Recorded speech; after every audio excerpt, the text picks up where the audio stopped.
This is Amateur Logic, episode 165, for January 15th, 2022. This episode of Amateur Logic is brought to you by MFJ, the world leaders in amateur radio accessories, and by ICOM. Now's the time to spice up your ham shack with ICOM's new, now shipping ID52A handheld. The perfect radio for staying in or venturing out and working your favorite bands this winter season.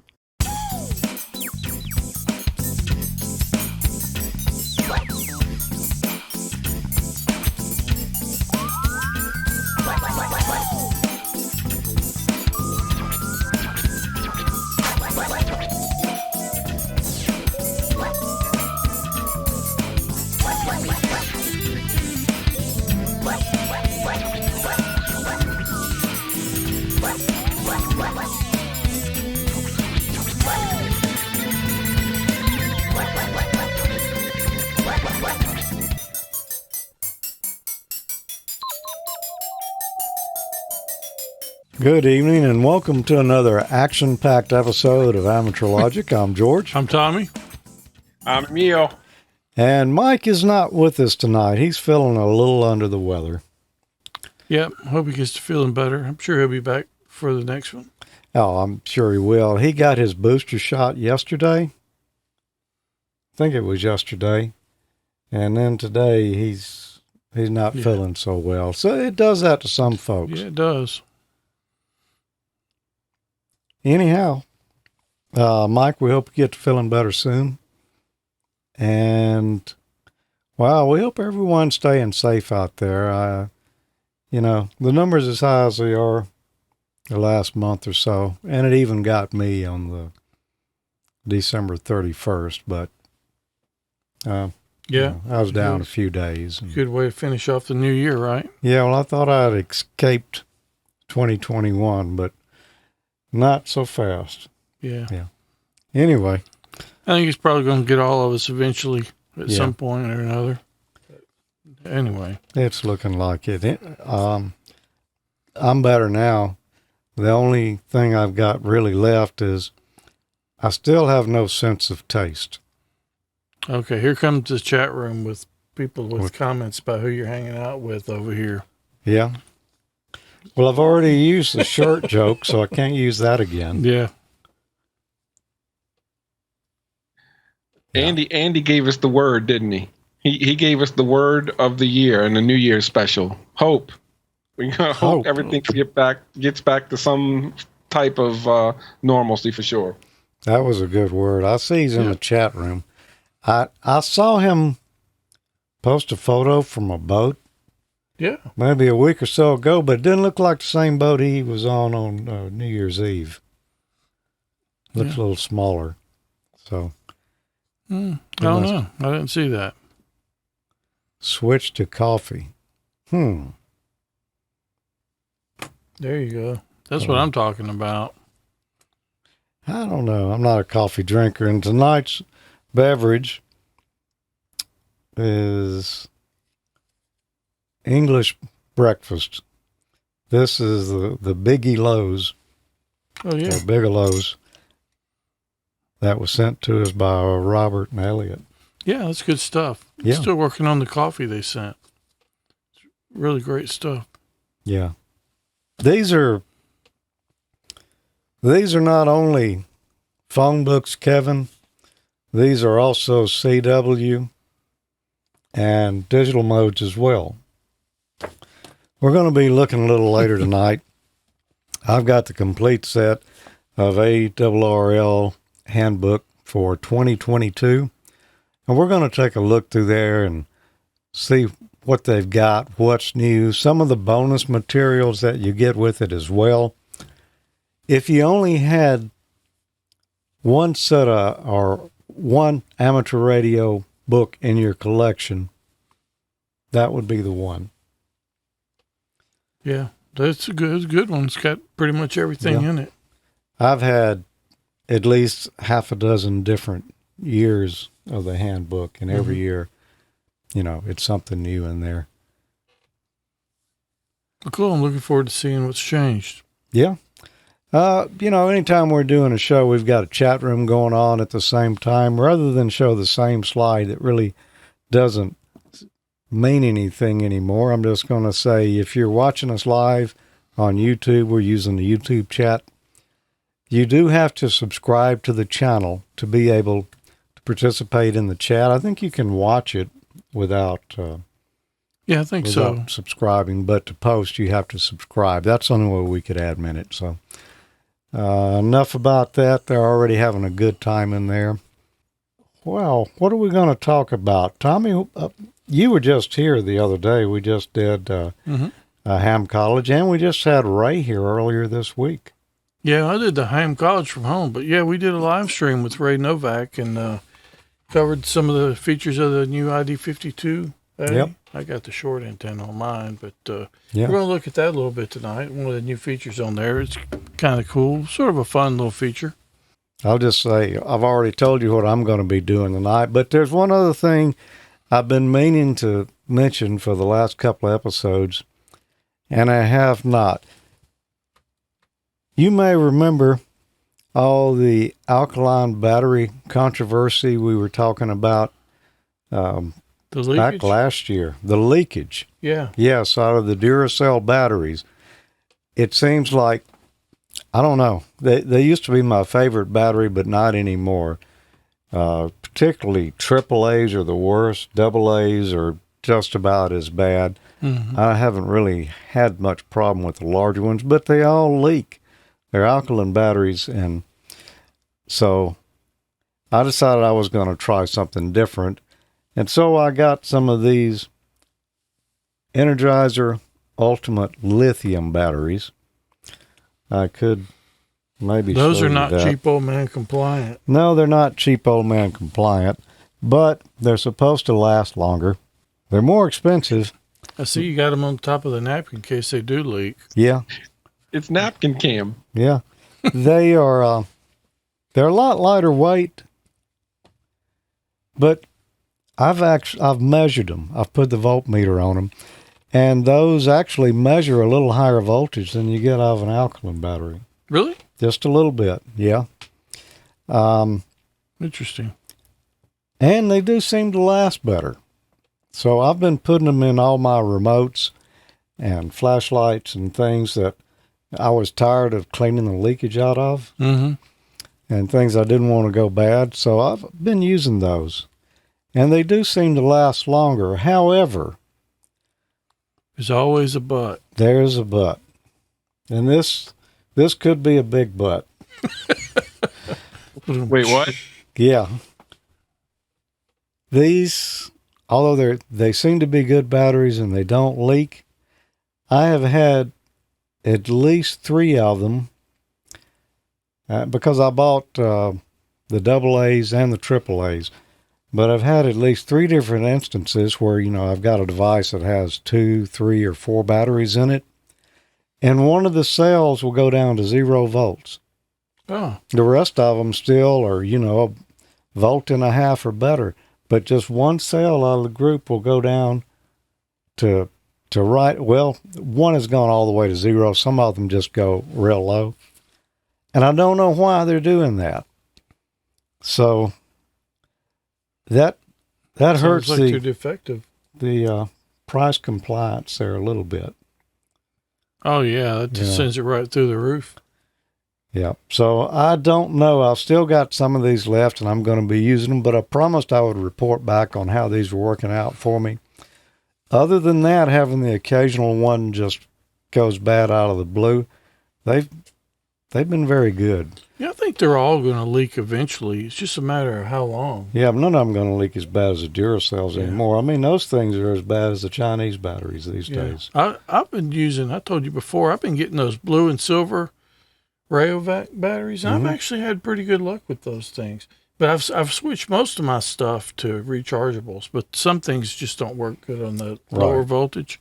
And those I've been putting them in, and they've actually held up pretty Yeah. good. I don't have any complaints. So I was at Sam's this week, and I bought another big bundle of AA's. I bought Energizers, regular Energizer alkalines this time. And we'll see how those go as far as leakage and report back on that later. But Yeah, I see Kirkland says Arnie says Kirkland batteries are the best. are they? And there's a thing on them. I almost took a picture and texted it to you. I was in Costco one day, and I think it says guaranteed for 20 years or something like that on the box. Well, oh, wow. So, Well, I didn't try any of them, though. I had some brand new Duracells just last month. I took out of the drawer over there, and they had like another 5 years left on the date on the battery, and they were already leaking. Oh, wow. And they'd never been used. So I just chunked the whole batch. I may try those Costco's, Arnie. I'm gonna get some next time I go in there. Yeah. Yeah, K9SZX says that the Duracell's leaking the package while on the hook at the store. I believe you. Yeah. I haven't tried the Sam's batteries. They have their own store brand too. Oh, yeah. Yeah. I don't know who makes them for them, but I'm sure the Kirkland one, somebody probably makes those too. I don't think Costco makes their own, but whoever makes them, I don't know. I'm going to give them a try based on Arnie's recommendation there. Yeah. Be interesting to see. Okay, with that, where are we on the rundown here? Well, I think it's Emile's turn. What are you going to talk about tonight, Emile? Well, I got a few things that came up. I had to renew a license this year with the FCC, but it wasn't a ham license. Oh. And that led me down a road and rolled right into my video for tonight, in fact. So it's always good every once in a while, especially with a new year passed, to look backwards and see what's changed, what might be happening, some of the radio services that we can use. So I did that in this one. And of course, Mardi Gras is coming up. So we've been filling up on king cake and getting ready for the parades down here in the cold weather, like our version of the cold weather. Now, let me be sure that you said parades, not burritos. That's right. It wasn't burritos. It was parade. The parades. Oh. Mardi.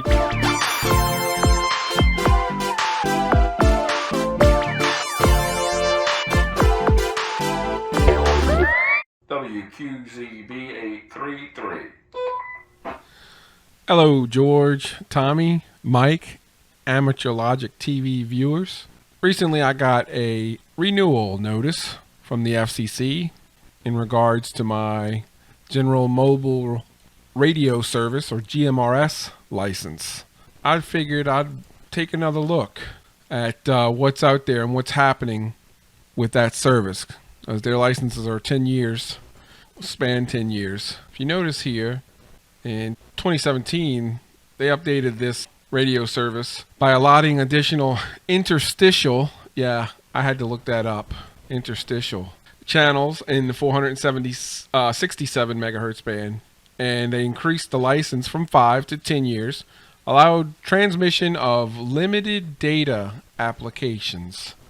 That's pretty much going to be the focus, such as text messaging and GPS location information, and made updates to the rules to reflect modern application services. There's a lot of details in there about that limited data applications, like length of transmission or the bursts and things like that. And so I decided to see commercially, or go take a look again commercially, at what's out there now. I ran across two brands that we're all pretty much familiar with that are selling GMRS radios that take advantage of those data modes. Now, it's not digital voice like you would think. It's more of a burst of either GPS location and or texting services from point to point. For instance, these Motorola T800s, they don't have that GPS built into them. They don't have the GPS or texting app that you can use straight from the phone itself. Instead, they put a Bluetooth interface so that you can link it to your cell phone or smartphone with the Talk About application or Talk About app. And then you can use your smartphone to do that, texting and or the GPS information coming in, or see the other person and send location. That is their implementation. And this is a pack of 2 radios. I've seen them for about $100 from resellers. It's the first time I've seen somebody integrate something like that using that new GMRS Data burst capability. Those are relatively COM compliant. However, moving on to the next group of radios I found was from Garmin. Garmin sells a Rhino series of their devices with the 2-way radio built into it. Each one has a little bit different features. One does topographical mapping, and has a camera. Another one doesn't have the camera, but it is mapping, where you can actually see the other person's location and or tactical locations. You can put things in there and map things. And then there's the lowest, but obviously you can see these are not these are way more expensive, and you're only getting one there. So hopefully your group is willing to go in each individually and get what they need there in their GPS. So they just basically added the 2-way radio parts to the Garmin, the GPS trackers series, and came up with this Rhino series. So those are just about the only groups of radios I've found using that new service or upgrade to the GMRS radio service, the ZA radio service as they call it in the radio service codes, for part 95 subpart E. A lot more details in there for the digital and what they mean, because they wanted to make sure that you're not going to use digital voice and or connect it to internet, telephone networks, you name it. There's all kind of restrictions there to keep it down to the family.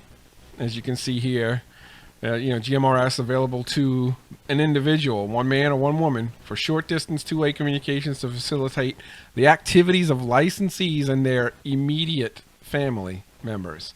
So they're definitely focusing this on family use of it. Of course, there's the repeaters. We've all seen that. The newer models have the ability to talk to GMRS repeaters, but from what I understand, they can't connect to the internet either. So that's the limitations they're putting on there to keep them limited, I guess. So anyway, I just thought I'd give it another look to see what was out there, to really check on what's happening out there in the commercial world. And those are the 2 I found: Motorola's T800s, Garmin's Rhino series. So if you know of anything else, let us know, or let me know. We'll give it a look. These are the Cobra GMRS radios that I have, which don't have the digital capabilities. And also, to renew the license is $70 from the FCC for 10 years. $70? Uh-oh. WQZB833.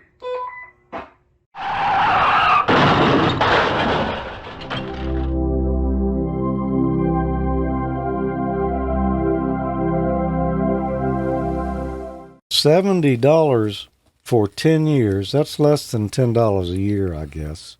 $7 a year. Yeah. Yeah, I guess so. Even with my Alabama education, I got that one. I think Yeah, you can hear me, huh? Yeah. Okay. One of the things I noticed on those Motorolas, you can be in an area, it uses it like a modem. You can be somewhere with no cell coverage, no nothing, and it'll use the GPS on the phone and send your location to somebody else who has one. So it's like a modem, the way their implementation of it was, and it's much cheaper than the Garmin's, which, wow, not cheap middleman compliant. No, not at all. Yeah. Wow. And of course, being hams, our D-Star radios will do that. I don't know if the others do it or not. The Fusions or the DMRs or any of those. Mm. Yep, lots more flexibility on the ham side. I just wondered when they implemented that limited data if anybody was doing anything about it. And that's the two I found so far. It's not much. I mean, yeah. No, it wasn't. And there's lots of verbiage in there to make it restricted, I guess, to keep it small and, family oriented. A lot of people use them for trips, right? Car to car or vacation type scenarios. But I just wanted to see what else was out there. And I thought Motorola's implementation of that was good. They were kind of marketing it to sportsmen, outdoorsmen, and things like that. So I wanted to see how they were doing it. Okay. Cool. But if you could actually pick up someone's signal from one of those, then you might not need a GPS to find them anyway, huh? You'll probably see them, right? Good chance. Look, there they are. Yeah. I'll have to listen around on some of those frequencies to see if those are in use around here much. Yeah. Aren't there repeaters on there too? You can have a repeater on those frequencies. Yeah. There's a special set of frequencies designated for that, and there are ones here. On a trip, I went up to Gatlinburg last year, and I could hear all kind of repeaters there, and traffic and people talking from mountain to mountain all over. So yeah, there is infrastructure for that for sure. Yeah. Interesting stuff. Yeah, it is. Everything's always changing. True. The only thing constant, change. Well, Tommy, I think you have an email here related to a recent segment you did. Yeah, I do. I actually got this email is from our friend Dave, M5BOC, that did the hotspots that we're using. But I've gotten similar emails from several other people, so I just thought I'd do this one and kind of cover questions other people had. Tommy, I want to do your battery build. However, the eBay link to the BMS or battery management system doesn't seem to work. I don't know enough details how to do a search myself. Any advice you could give would be appreciated. Thanks so much. Oh, and it's also, by the way, he says he's out of MMDVM business for a little while because he's having a hard time getting components. And I did look before I came on his store, and he's got a message about that. So I'm sure he'll be back for that when the parts are available. But at any rate, the BMS, can search it. That vendor took their listing down, so it's not good anymore. But you can find a JBD BMS. Just search. I got mine off of eBay. There are other people that sell them, but that seemed to be the best price. But it's a JBD 4S, 12 volt, and I got the one with the Bluetooth. And if you're building the same battery I did, which was 50 amps, you want to get one that's got a minimum of 50 amps. But you can have more amp rating than that. You just don't really want to go less. But it should be pretty easy to find one. And you can see I did a quick search before I came up, and several of them came up there. If you don't want the Bluetooth, you can get one a little bit less, cost a little less. But I think the Bluetooth is a cool feature to have and be able to check the status of your battery, make sure that it's balanced and everything. Yeah. So anyway, I hope that helps. Well, we're going to take a quick break and come right back because we've got a lot more to go tonight. When it's time to get on the air, you want the DC power feeding your transceiver to be clean, quiet, and dependable. MFJ's Mighty Light power supplies are the perfect fit for most any HF, VHF, or UHF radio station. Weighing in at only 3 pounds, MFJ's 4230 series of Mighty Light supplies pack a 30-amp punch with a continuously variable voltage range from 5 to 16 volts. Choose the MFJ 4230MV with front panel 5-way binding post for easy connection to your rig and station accessories. The MFJ 4230 MVP, same 5-way binding post, analog meter, plus 2 pair of Anderson power pole connectors on the rear. Or the new MFJ 4230 DMP with dual digital display for simultaneous monitoring of both voltage and current. No matter which 4230 series power supply you choose, you'll get an excellent 75% efficiency, A whisper quiet fan varies its speed as needed to ensure your supply keeps its cool while remaining as quiet as possible. While some competing switching supplies generate objectionable RF hash in your transmitted and received signals, these super clean MFJ Mighty Light supplies have extra low ripple and noise, less than 100 millivolts. Weighing only 3 pounds, operating from 120 or 240 volts AC, 47 to 63 hertz makes this the perfect power supply to take with you anywhere in the U.S. or abroad. And MFJ switching power supplies are protected by MFJ's famous no matter what 1-year limited warranty. See all the great MFJ power supplies and ham radio accessories at mfjenterprises.com today. So, Emile, there was a topic that we talked about on the New Year's Eve show. Boy, that just kind of brightened you up, didn't it? He's been wanting to cover that for a while. Yeah. I'm going to try to play the whole thing this time around, but tell us what you had to tell us there. All right. So we always have fun with Amanda, Jeff, Marty, all the net controllers that we have on the AmateurLogic.TV Soundcheck net. And I went through our logs that we keep on those and put together a little presentation that was for the New Year's show, but we were running a little late, and Josh came in with us and talked to us, so we had to cut that one off a little bit early. So I figured we'd play the whole thing here and give it a look, because I put together some interesting things in there for you to check out about the net.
Okay, Emile, did I get the whole thing that time? You got it all, George, and that's just a big appreciation for all the people that are with us every Tuesday night. And it's just such a fun net. Yeah, you get to check all your radios and check in multiple modes and line it all up, but just hearing the people and talking to them and seeing how far-reaching the net is because of all the Jeffs and honorary Jeff, Brad, that's good stuff. So thanks to everybody, and let's keep it going. Yeah, a nice video too. Yeah. What do you think? There was an interesting question this last time around. We usually talk about what the heck is it? We'll have a photo that we post on our social media sites. and we'll discuss that on the net. Yeah, we decided to switch it up a little bit, George. And, normally I think it was the King of Jersey, Eric, who recommended on several nets. And actually, he kept guessing all the wrong answers on the other net that everything was the flux capacitor. So we decided to have a flux capacitor, what the heck isn't it, instead of a what the heck is it, and wrong answers only. And we got some very interesting answers. And they were all wrong. Well, no, I think maybe somebody gave the right answer by mistake. That sounds kind of weird. Yeah. The way I look at it, it was everybody was right on that net. Oh yeah, the net's just for fun. It's all for fun, and you guys kind of took the fun to the next level that time. Though it was a good idea. Yeah. Thanks to Eric for throwing the suggestion out there, and you guys for executing it. That's right. We capitalized on the King of Jersey suggestion for sure. We played with our new handy talkies here. Just what night was that? That was Wednesday night. Yeah. And Ray showed us something that I don't know if we knew that it would even do it yet or not. Now, I wasn't aware of it being in there. I hadn't really had a chance to go through it all, but it's a lot of new cool features in the ID52. A custom startup screen, and I'm going to make one here tonight, show you how easy it is. Some of my world's greatest pictures here. It says so right here on the top of the title bar, so you can believe it. And we'll see which one I want to make a picture out of. That's back in the mullet days, and there's one back from my old pirate days when the mullet went out of style. I went for the dreadlocks. This one we have to have on for everything we buy to get that approved. And that's one from the toga party a while back. So I'm gonna go ahead and do this one right here. I think this would be a good one. That's probably my favorite one right there. Yeah, that's a good one. Yeah. So I'm gonna use a free program called Paint.net, and I'm gonna start a new document. It's got to be 320 by 280. Now, I may fumble around here a little bit because I don't normally use Paint.net much. And I'm also going to open that document. This is from my old Christmas cards. I'm just going to take the picture out of it, possibly. This is live entertainment here, people. You could call it that. Control-C. And let's go over to this one. Control-V. I'm going to keep the canvas size, and I'm going to move it around until I can scale it to fit. Okay, and this will be different depending on what software you're using, but use your favorite. Yeah, I chose this one because it's free. I normally use regular Photoshop at home. Yeah. But I know a lot of people don't have that. If you hold down the shift when you resize it, keep the aspect. Okay. Aspect ratio, right. So I'm going to add a layer so I can put my text where I want it and move it around. And let's change the color to something that stands out. How about that? That stands out. And we'll move it to where we want it. That'll do. Is that booger green? Save as. And then we'll save it as a BMP. It's got to be a BMP. It does have to be a BMP. And it does have to be the size, as I said, 320 by 280. And I'll call this mullet. Is that 2 T's on mullet? It is tonight. And I'll save it in the same world's greatest pictures. Now, when we pick the bit depth, you want to make sure you have, by default, this said auto selected, but it needs to be 24-bit color. So be sure you pick that. Save. And I'll flatten it because it's going to merge the two together. Let's see what we got in here now. And there it is. Okay. So let's put it on the radio. But that is the thing of beauty. Just going to take the SD card out of the radio. I'm using George's card reader here because I don't have one in this little laptop.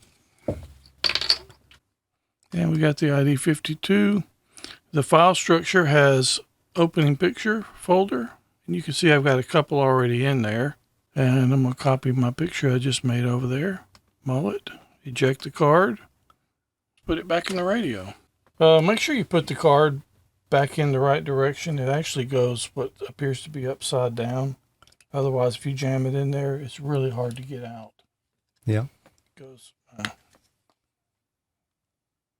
into the side right here. All right. All right, so let's turn it back on. I already had one on there, but I think it's probably about time to change it since it's the middle of January. Oh, Rockin' Ray. Yeah. Had my Christmas picture on there. So let's go into menu, set, SD card, opening picture. It'll show you the ones that are here, and I'm going to pick my one for mullet. And there it is. Just hit the blue button again, save it, and yes. So now, let me turn the radio off. Back on. I got my custom retro startup picture. Pretty neat. It is pretty neat. Here, let me do it again. It was a thing of beauty, man. I'm like a bird. Actually, more like a hard pterodactyl. Oh, yeah, the beauty shot. It's a good one. Yeah. Cool. So that's pretty easy. There's a lot of cool stuff in here. Go back and check out there'll be a video coming out. What do we think about them? Yeah, they're nice radios. Oh, yeah. I absolutely love mine. Yeah, I do too. I haven't used it a lot yet, but I don't know. It's a little bit bigger, which makes it work much better with my glasses here. Or lack of. Or lack of them, yeah. So I like that feature about it. I like color display on a radio too. And I think it actually sounds a little bit better. I mean, it's not, it's not like I'm using a Neumann mic or anything like that. But, I've had good reports on the audio of it that it, it does sound better. And 2 DR modes on here.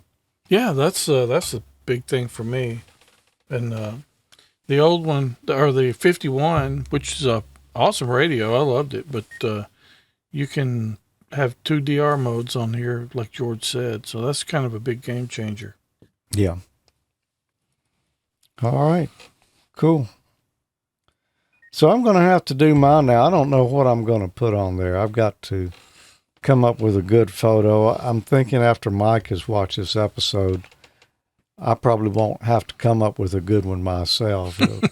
I will be seeing one shortly. I'll tell you something. One more thing, just before we get off this topic. One more thing to me that was huge.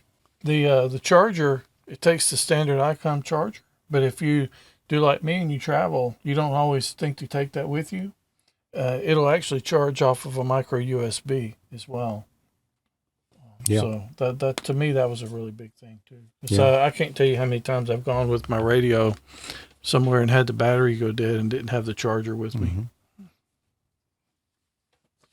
Okay, where are we now? Well, it's time to take another quick break and come back, and we're going to bust out the reading material here, and we're going to learn something. What are you listening to? This Remco transistor radio I made myself. Want to listen? Gee, the ball game. It's a real radio and it works great. Could I build one too? Sure. Remco makes it real easy. All you have to do is put together all the parts that come in the Remco kit. The transistor, the tuner, and a separate loudspeaker for broadcasting. Can you do your own broadcasting too? Yeah, sure. I'll do the announcing with this microphone while you work the radio. This is radio station REMCO, Remco, the do-it-yourself radio station. Oh boy, we're radio engineers! Fellows, get your Remco radio at your favorite toy store. From $3.95 to $9.95, every boy wants a Remco toy. Didn't get everything you wanted on your holiday wish list? Now is the time to spice up your ham shack with ICOM's new, now shipping, ID52A handheld. This radio is perfect for staying in or venturing out and working your favorite bands this holiday season. ICOM's newest handheld amateur radio is a VHF-UHF dual bender with D-Star and FM dual mode functions. The ID52A is now shipping. This radio supports conventional FM communications and D-Star simplex, repeater, regional, and worldwide calls over the D-Star Internet Gateway. The ID52A is the first handheld amateur radio with a full-color 2.3-inch waterfall display and the ability to send photos over D-Star with a connected Android device. Other features include wideband receiver with guaranteed range of 144 to 148 and 440 to 450 MHz, simultaneous receive for VHF-VHF, UHF-UHF, VHF-UHF with dual DV mode. Integrated GPS GLONASS receiver including grid square location, micro SD card slot, micro USB for data transfer, programming, and charge, and it meets IPX7 waterproof specifications. For more information on this and all the great ICOM radios, visit icomamerica.com/amateur. Happy New Year from ICOM. Is this the way you feel in the morning? Still tired after a good night's sleep? Too dragged out and nervous to face the day? Too tired? Too often? Try Ributol. If you too need extra amounts of thiamine and riboflavin, Ributol can help you gain new strength, new energy. Let just one person among thousands of users tell you about amazing benefits gained from Ributol. Mr. Daniel Spillane of New York City. I was feeling tired. My wife heard about Ributol on the radio. After taking it, I feel full of pep. Wow, man. Ributol can help you if you are not getting enough thiamine and riboflavin that we offer you this guarantee. Take Ributol for just 1 week. You must feel stronger, peppier in 7 days, more vital, more alive, or your money back. You have nothing to lose, everything to gain. Get Ributol from your druggist today. Did you catch the Easter eggs on the Ributol one? No, I'm going to have to wait and watch it. Oh, no. I've been sitting over here laughing my behind off, man. The new ARRL 2022 handbook is here, and man, I can't say enough good things about it. They always come out with a new one every year, and there's always new stuff that's in there. First, though, let's just talk real quick about, where you get that. Well, there's a couple of different versions of this available. Actually, I think there's 3 different versions available. You can get the soft cover edition, which is a single book. It sells for $49.95 on the ARRL website. You can grab it there. I don't think they offer a hardback edition this year. I haven't been able to find that. So it's a softback edition, the full manual. However, if you want to break it out and get individual books, there's 6 books in the set here, already split out into sections, makes it easier to just grab the piece of the book that you want. You can order that for $59.95 from the ARRL. Oh, that's pretty good. That's a bargain. Yeah. And you can also purchase the downloaded version if you want that, but it's the same price as buying the softcover version. And when you buy either the softcover or the 6-volume set here, you get the download for free anyway. So if it was me, kind of seems like a no-brainer. If I was going cost compliant and I didn't want to get the 6-volume set, I might just buy the softcover and then get the download as well. And there's more in the downloads than just a copy of the manual. There's a lot more stuff in there as well. But first, let's talk a little bit about the books here. Tommy, have you thumbed through those yet? Not too much, but I'm about to. Well, the key topics in there are radio electronics theory and principles, circuit design and equipment, radio signal transmission and propagation, digital and analog modulation and protocols, antenna and transmission lines, and construction practices. But there's some new items in the manuals this year, and that's going to be average values of AC waveforms, RC snubber designs, battery selection for portable operations, which we know that's changed in recent years, analog to digital converter overload, updates to WSJTX fast and slow modes, solid state amplifier linearity, cycle 25 annual update, which I need to see myself because that's going to energize HF for us again, 3D printing technology and use in ham radio, which we know how much 3D printers are coming into use, and they've got a lot of good projects on that. Fire extinguishers for amateur radio stations. I think Glenn would concur that's a proper topic for us to have, and antenna and tower safety. Plus, there's new supplemental download items as well. And that's what ends up being in your program files folder. It'll be program files x86 on a PC, and it'll be in a ARRL 2022 handbook folder. If you get the Mac version, I'm not sure where they store it for there, but right out in the root directory there, you've got these others. The handbook companion software. Inside it, there's a couple of different software packages in there, and I don't know how you pronounce this. TONNE software that's either, maybe that's tone, maybe that's how you pronounce it, but there's a zip file in there. If you look, there's several installers for some different basic electronics programs that would be handy to a ham, LC calculators, just a number of useful utilities there, and that comes along free with the package. And there's also a tube calculator in here, and I have not looked at that, so I'm not sure exactly what's in there, but I'm thinking it's probably to give you an introduction to vacuum tubes and help you design using different parameters and seeing how they affect your circuit. Also, the handbook content itself. So there's the index and the whole searchable ARRL 2022 handbook. So it's real easy to find a topic if you want to in there. Just bring up your PDF file and go search for, I don't know, what should we search for?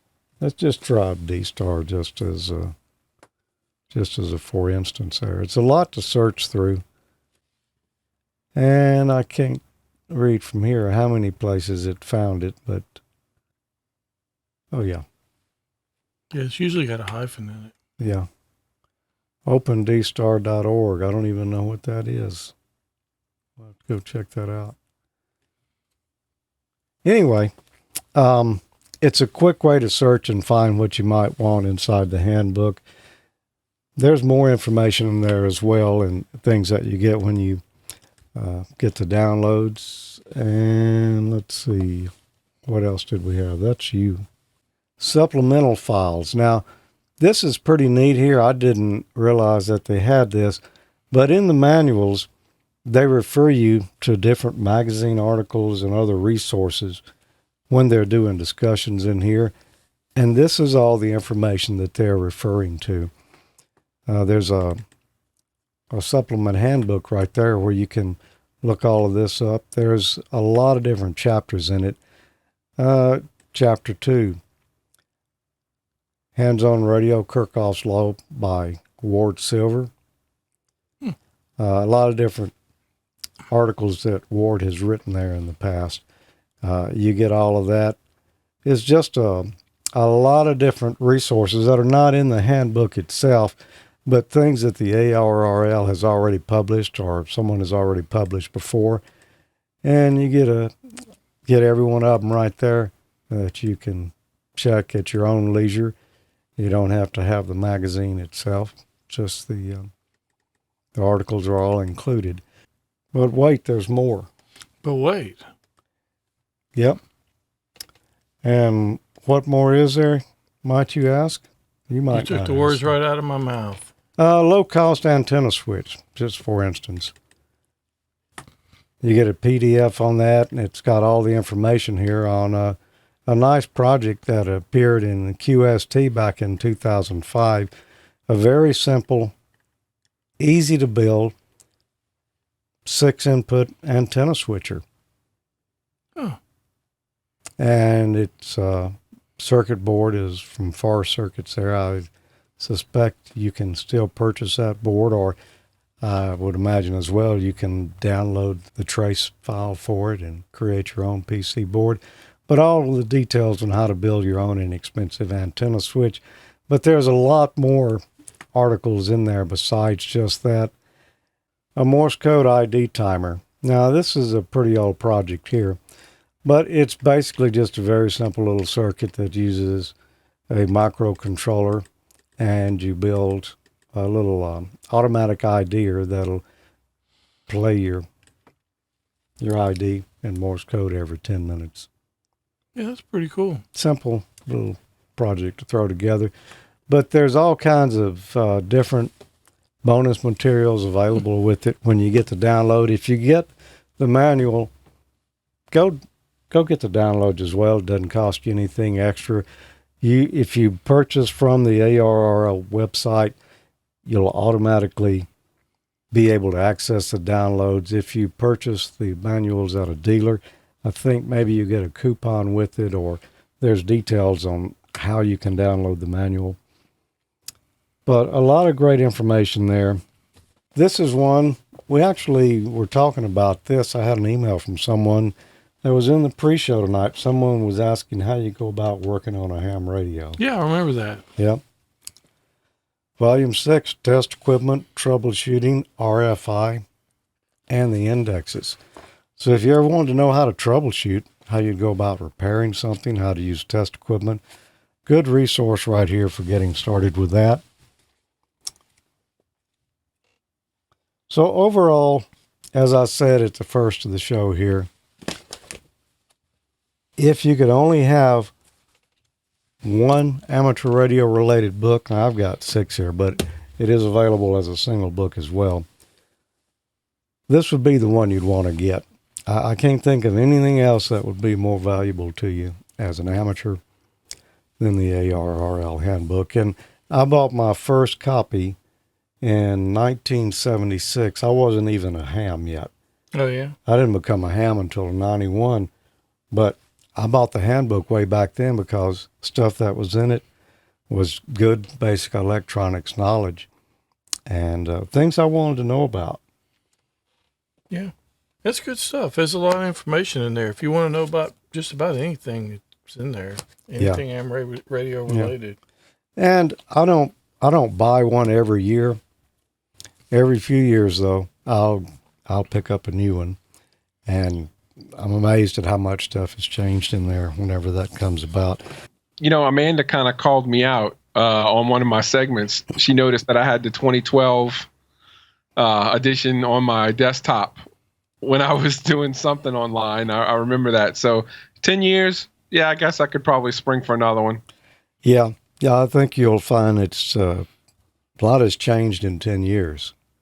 We miss Mike being here tonight. He's been doing some operating system segments here recently, and he had a new one he was going to show us here that we'll see next time around, but it's another operating system for the Raspberry Pi that we haven't seen before. Cool. So I'll be interested to see what he thought about that. And he also had a story he was going to bring us tonight, along with a lot of photos that he had got from Chip. You know how Mike is about repurposing Chip's photos. Oh, yeah. Everybody's photos. I'm not going to give away what he was going to talk about. No, don't spoil it, because I'm sure we'd see it next month. Yeah, we'll have it around next month. So with that, coming up, is it next weekend? Maybe it's the weekend after. I never keep a calendar handy back here. The weekend after. The weekend after is the Jackson Amateur Radio Hamfest, Capital City Hamfest here in Jackson. I'm planning on being there if they still have it, because They'll still have it. Yeah. I just had COVID at the end of the last year, so I think I'm probably okay to go out, attend an event like that now. Maybe have protection for 2 or 3 months anyway. Probably, hopefully. Probably. Yeah, I'm going to skip it, though. I'm probably going to do the winter field day thing because I haven't had it yet, and my wife's health problems, I don't want to take a chance of bringing if you can home. avoid it, you don't want to do it. Yeah. So, but I'm looking forward to that because we haven't had a ham fest down there since all this got started. Yeah, I'd hate to miss it, but. And I believe we've got a ham fest down there near you. Is it this weekend or next, Emile? Yeah, it's tomorrow. The Hammond Ham Fest. Oh, Hammond. I used to drive down to that one. Yeah. I used to go to that one several years in a row I went to it. Yeah, same. In fact, that's where one of our segments were from, if I remember right, a couple of them maybe. Yeah, are you planning on attending this year? Or you guys you saw my son earlier, so I got my son here in from out of town, and so we're gonna go do some things. Okay. Do some man stuff. Yeah, we got some cheap man stuff. Okay. Sounds like a plan. We've got bad weather moving in here, and we'll pass it on down to you when we're through with it, Emile. Thank you. Yeah, we got snow in the forecast too, but we'll probably keep both of those snowflakes and send you the wet stuff on down. Yeah. Both of them? All 2 of them, huh, Tommy? Yeah. Yeah. I mean, to the average person around here, it doesn't really mean that much because probably be, I don't know, it'll be less than an inch of snow here.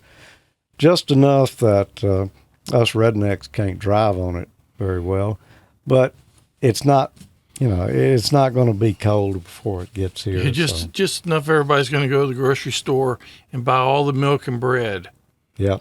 Like, even when we do have a real snow, like a foot, it's usually gone in a day. But the stores will be picked clean. Yeah. However, go ahead, Emile. Yeah, I was telling Tommy, and toilet paper. That's kind of a problem anyway. I think people are starting to hoard again. But if you happen to work for some FM radio stations and you've got antennas up 800 to 1,000 to 1,800 feet in the air, it could be a really bad time. Yeah. Because although, we might get a little dusting of snow or something down here on the ground, it probably won't stick. Might be on your vehicles for a few hours.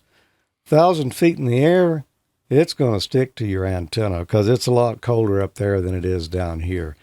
And we'll see reflected power start rising on some of these transmitter sites. We've already had one within the last couple of weeks. We didn't have anything here on the ground, but it actually got some heavy flurries, but it didn't stick to anything. Yeah. W5 PPB is a radio engineer here too in the area. He has one station that has the antenna at 1,800 feet. I used to be responsible for that one years ago, but he's got it now. My antenna's down at 1,000 feet. I didn't really see any reflected power increases. His at 1,800 feet, it almost shut his transmitter down. I mean, it went, it went real high. He sent me a photo of it. I should have saved it and shown it here, but you could see that's a 2,000 foot tower, got about halfway up it. It started turning white and you could see the snow on it. But that's pretty cool. Last year we had it really bad here. I showed some photos of some of the ice that we had last year, and you look up at a tower and it looks like a popsicle. Yeah, don't park your truck under there. No, don't go anywhere around it if you can help it. So we got that to look forward to. It probably won't be that much though this time around. No, it's not supposed to be, and the ground's pretty warm. Yeah. Hopefully the metal up in the air. It's not warm up there. No. Well, Emile, any final thoughts or plans before we get out of here tonight?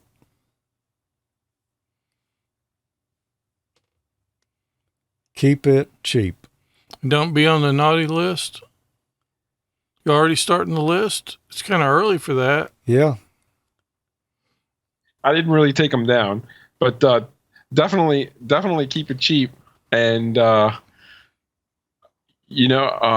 let's see, what can I say? Me and Jeff in the chat room have been talking about making a soda to SWOTA, which is summits on the air to swamps on the air contact. So we might have to schedule something up this year. Boy, well, that'll be easier on him because it's all downhill. But for you, it's all uphill. It's all uphill. Yeah. Already in the swamp. That's right. Yeah. Well, Tommy, you got anything lined up? Any words of wisdom? No words of wisdom. I'm just, I'm going to try to do the winter field day. So hopefully I hear some of you guys on the air. Okay. I don't know exactly what I'm going to do yet, but I'm going to do something.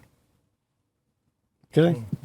Well, I'll be interested to see because we haven't been able to do that because of Hamfest restrictions in the past. So I'll be looking forward to that. I don't know. We'll have to see what's going on. And words of wisdom from me, the only one I got is stay away from the Duracell AA's and AAA's particularly. Oh, that's very wise. Yep. And if you come across some good batteries, let me know about it. Send me an email at George@AmateurLogic.TV. I'd be interested in hearing your thoughts on the issue and what your results have been with stuff. Rechargeables. Well, yeah, but, I don't know about buying AAA rechargeables to put in my LED flashlight. Tommy, that's a mighty nice looking wardrobe you showed up with tonight. It is. Here. And you know what? I wore this one because I haven't worn it in quite a while. I've got one closet that's just full of the shirts I normally wear on the show. And I dug through there. I'm like, well, I wore that one. And I grabbed this one, and I'll be darned if it wasn't on the previous show that you played tonight. So I think that was February of 2018, maybe. I don't remember. But anyway, you can get a shirt like this and some of the other ones here at shop.spreadshirt.com/AmateurLogic. You can see shirts, caps, hoodies, there are backpacks on there, mugs, water bottles, all kinds of cool stuff. So check it out. Shop.spreadshirt.com/AmateurLogic. Yep. Christmas is over, but it's not too early to get started for next year. No, it's not. And if you're looking for something to do on Tuesday nights, Tuesday nights, it's not really a big television night. And it's not quite the middle of the week yet either. So you're still kind of headed uphill. But it's a good time to check out the AmateurLogic Soundcheck Net.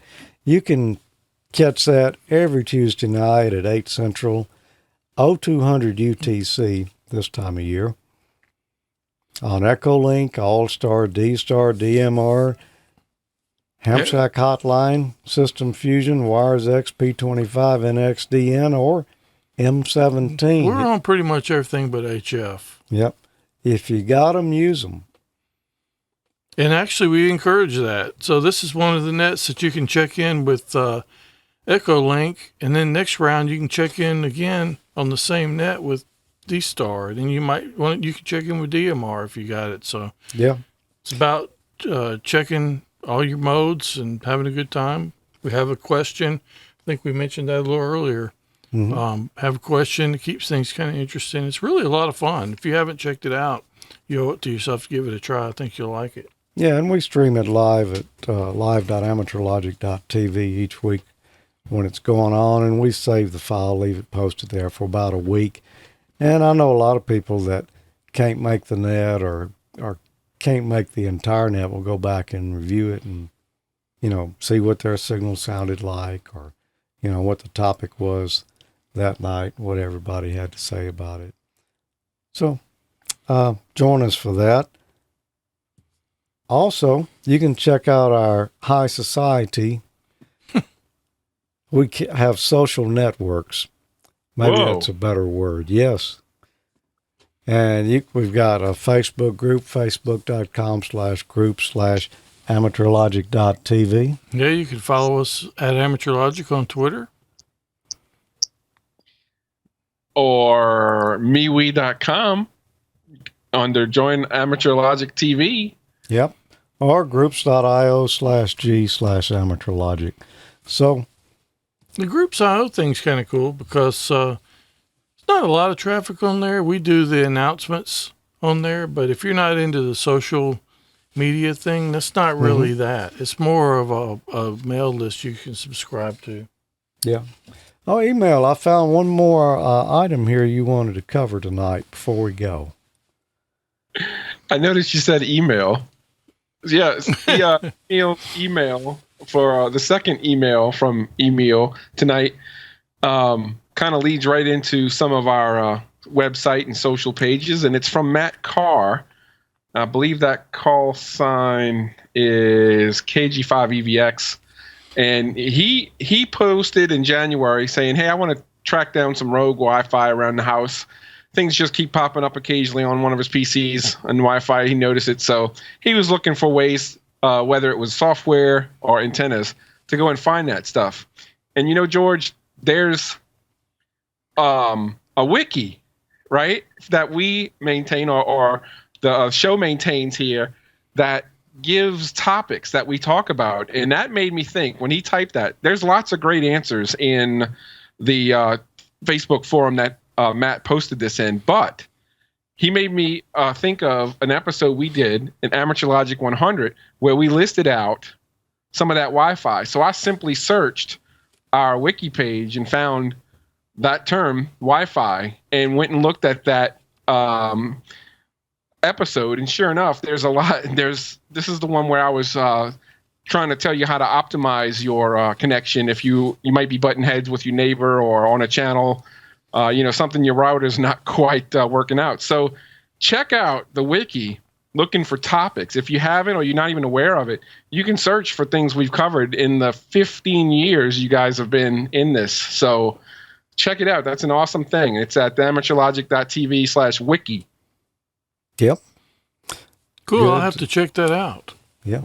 Good information. And, I look up stuff that way too when people ask me, when did you talk about this, that, or the other thing? That's the first place I'll go look. Do a search on the wiki there. Emile, that is a good question. What do you do if you get in a key down contest between you and your neighbor's routers? Well, you could upgrade away from the band that they're on if they don't have, most people who have dual band 2 or 5 gig routers or both nowadays, but the 5 gig band is much different, along with Wi-Fi 6, which was in another episode we had about the new standards and what they're doing to address congestion.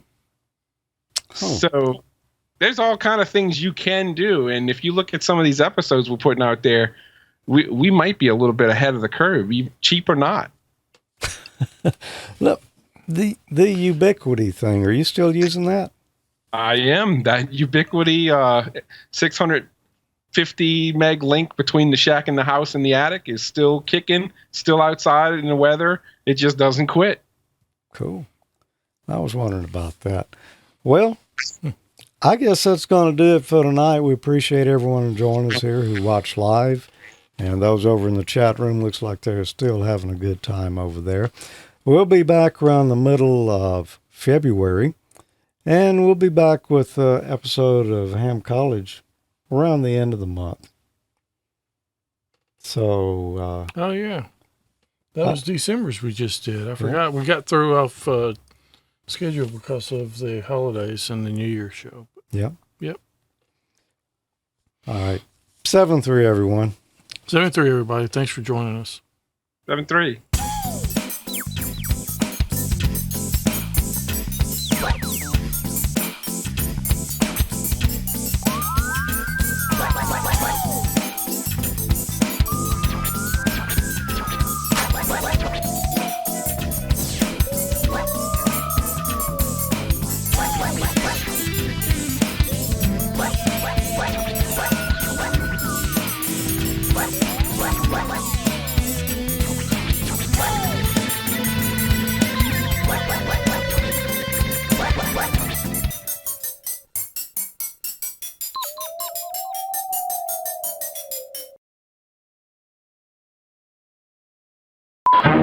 Is this the way you feel in the morning? Yeah. This is it. After a good night's sleep? Too dragged out and nervous to face the day? Too tired? Too often? Try Ributol. If you too need extra amounts of thiamine and riboflavin, Ributol can help you gain new strength, new energy. Let just one person among thousands of users tell you about amazing benefits gained from Ributol. Mr. Daniel Spillane of New York City. I was feeling tired. My wife heard about Ributol on the radio. After taking it, I feel full of pep. Wow, man. Ributol can help you if you are not getting enough thiamine and riboflavin that we offer you this guarantee. Take Ributol for just 1 week. You must feel stronger, happier in 7 days, more vital, more alive, or your money back. You have nothing to lose, everything to gain. Get Ributol from your druggist today. As you may have noticed, in the past few years... And if the Ributol doesn't work for you, try the Vitamita Vegemin. Yeah.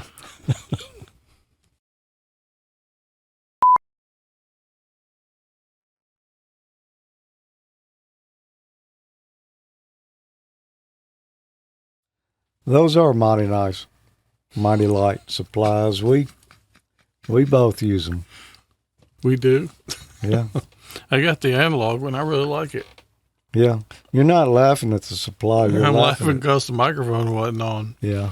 There's your blooper, Arnie. I saw he was in the chat.